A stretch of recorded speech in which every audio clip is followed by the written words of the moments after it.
Hello বন্ধুরা, আসসালামু আলাইকুম। আজকে আমি দেখাবো কিভাবে মাটি দিয়ে একটা সুন্দর চুলা তৈরি করা যায়। প্রথমে কিছু মাটি নিতে হবে। আমি অবশ্যই আগে থেকে মাটিগুলো পানি দিয়ে ভিজিয়ে রেখেছি। মাটি তৈরি হয়ে গেলে আমরা একটা চুলার সাইজ করে বৃত্ত এঁকে নেব।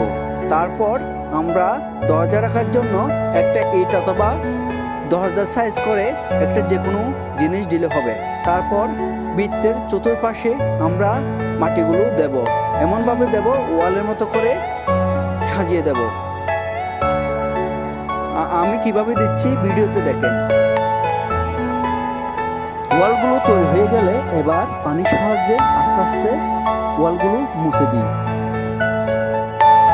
Are you all my personal dreams?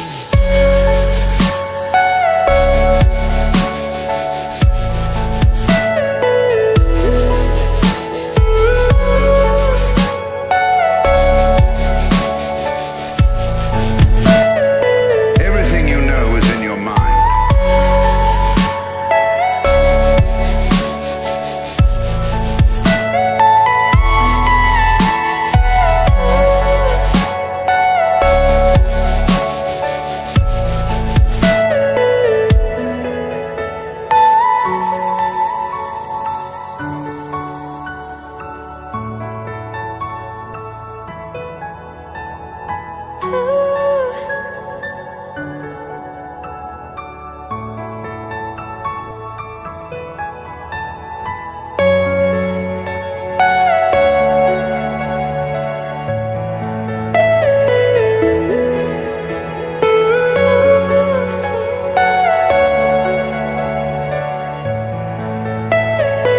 Are you all my personal dreams?